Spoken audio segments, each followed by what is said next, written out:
Bismillahirrahmanirrahim. Tawhid бұл Аллах Тааланың бірлігі. İnsan ibadatta bir ғана Аллахтың өзіне ғана сыйынусы, жана ибадат түрлерін барысын bir ғана Аллахтың өзіне ғана арнаусы, мынау шол таухид болып саналады. Барымыз жақсы білген ла илаха иллаллах таухид келмесі да мынау шол таухидтің негізі болып саналады. Ла илаха иллаллах Аллахтан башқа сыйынуға татықты зат жоқ. Ла илаха деп Аллах Тааладан башқа бардық жалған илахтарды, сыйынуучу заттарды жоққа шығарамыз. Жана bir ғана Аллах Тааланы чыныгы илах, чыныгы сыйынуучу зат деп растайбыз. Таухид себеп мынау шол жер, асмандар, махлуктар жаратылды. Аллах Таала Құранда айтқандай: "Ва ма халақтул джинна вал инса илля лиябудун." Мен жиндер менен инсандарды bir өзүмө сыйындыруу үчүн жаратканмын дейт.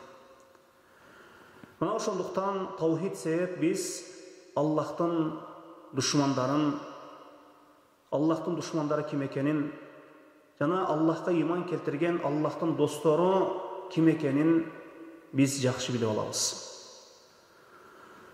Аллах Таала өзүнө иман келтирген, өзүнүн бирлигин, таухидин ырастаган пенделерди ширк караңгылыктарынан, адашуу караңгылыктарынан жарык нурга, таухид нуруна чыгарат. Ал эми Аллахка капыр болгондорду, Аллахка шерик кошкондорду таухид нурунан караңгылыктарга, адашуучулукка киргизет. İnsan таухид себеп кыямат күнү бейишке эсепсиз жана азапсыз кирет. Таухид себеп пенденин күнөөлөрү кечирилет. Пайгамбарыбыз саллаллаху алейхи вассалам өз хадисинде айткандай: эгер пенде, хадиси куддуси, Аллах Таала айтат: эгер пендем менин алдыма жердин кабыгы толу күнөөлөр менен келсе, бирок мага ширк келтирбеген абалда жолуккан болсо, мен ага жердин кабыгы толу кечирим ырайым менен келемин дейт. Таухид себеп пенденин кандай гана күнөөлөрү болбосун баары кечирилип кетет. Эми таухидке каршы келе турган нерсе бул ширк.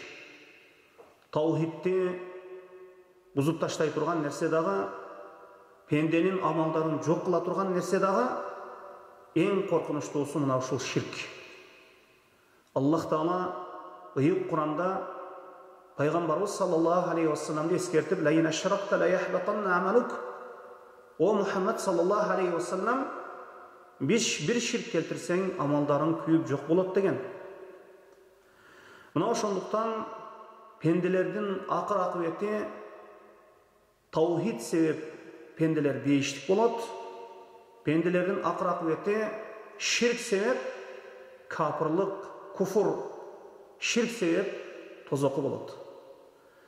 Ошондуктан пайгамбарлардын баарысы жана пайгамбарыбыз саллаллаху алейхи вассалам, мына ошол пайгамбарлардын баарысы эң биринчи дааватын "Ва'будуллаха ва ла тушрику бихи шай'a", Аллахтын бир өзүнө гана сыйынгыла, ага ибадатта эч бир нерсени шерик кошпогула деп таухидке чакырып, ширктен кайтаруудан башташкан, таухидке чакырышкан жана ширктен кайтарышкан.